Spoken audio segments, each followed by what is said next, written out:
एक दफा का जिक्र है।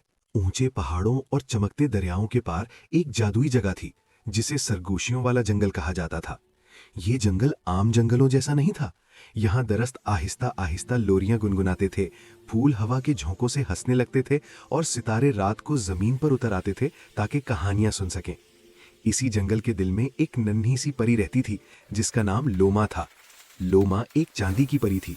उसके पर चांदनी की तरह चमकते थे। दूसरी परियों के पर सुनहरी या गुलाबी रोशनी से जगमगाते थे, लेकिन लोमा की रोशनी नर्म और ठंडी थी, बिल्कुल चांद की रोशनी जैसी। वो बहुत मेहरबान, तजस्सुस से भरपूर और दूसरों की मदद करने वाली थी, चाहे उसके लिए उसे खुद मुश्किल में ही क्यों ना पड़ना पड़े। लेकिन लोमा के दिल में एक छुपी हुई फिक्र थी। वो समझती थी कि वो खास नहीं है, वो परी जो खुद पर यकीन नहीं रखती थी। उसके इर्द गिर्द सब परियों के पास कोई ना कोई खास ताकत थी। परी ब्लूम चंद लम्हों में फूल खिला देती थी। परी स्पार्क आसमान को आतिशबाजी की तरह रोशन कर देती थी। परी मेलोडी ऐसी धुनें गाती थी जो टूटे दिलों को भी जोड़ देती थी। लेकिन लोमा के पास कोई बड़ी ताकत नहीं थी। कम से कम वो यही समझती थी। उसका जादू खामोश था। जब वो अपनी छड़ी हिलाती तो ना चमक होती, ना रोशनी के धमाके, बस एक नर्म सी चांदी जैसी हवा चलती। एक दिन लोमा क्रिस्टल तालाब के पास एक खुम्बी पर बैठी आह भरते हुए बोली, काश मैं भी दूसरों की तरह ताकतवर होती। तालाब में हल्की सी लहरें उठीं, जैसे वो इसकी बात सुन रहा हो। जंगल की आवाजें खामोश हो गईं। इसी रात कुछ अजीब हुआ। सरगोशियों वाला जंगल खामोश हो गया। दरख्तों में गाना बंद कर दिया, फूलों की हंसी रुक गई, यहाँ तक कि सितारे भी नीचे नहीं आए। उदासी पूरे जंगल में फैल गई। परियों की मलिका ने सब परियों को चांदनी हॉल में जमा किया। मेरी प्यारी परियों, मलिका ने नरमी से कहा, जंगल के दिल का क्रिस्टल मध्यम पड़ गया है। अगर ये दोबारा रोशन ना हुआ तो हमारा जंगल हमेशा के लिए अपनी जादुई ताकत खो देगा। परियां घबरा गईं।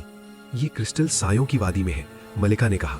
इसे वापस रोशन करने के लिए एक ऐसे दिल की जरूरत है जो बिल्कुल साफ हो। कई परियां पीछे हट गईं। सायों की वादी अंधेरी और खतरनाक थी।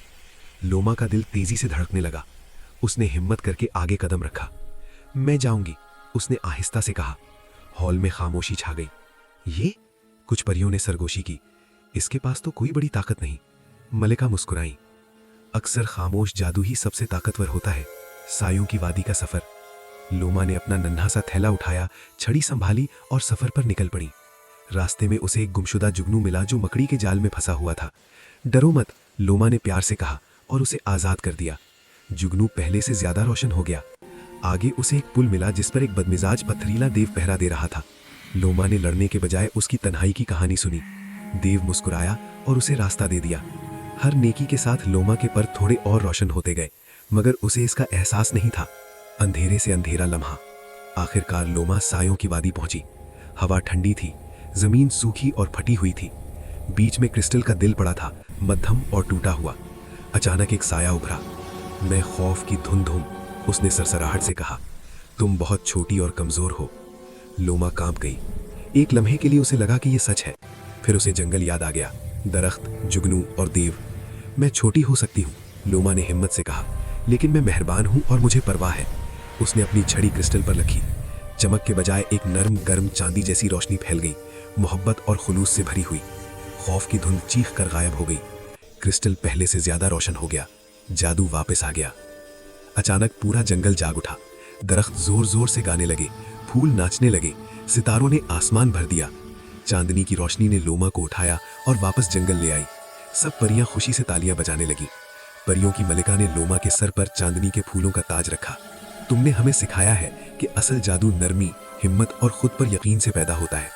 लोमा मुस्कुराई। उसके पर चांद से भी ज्यादा चमकने लगे। इस दिन के बाद वो लोमा जंगल की चांदनी की मुहाफिज कहलाई।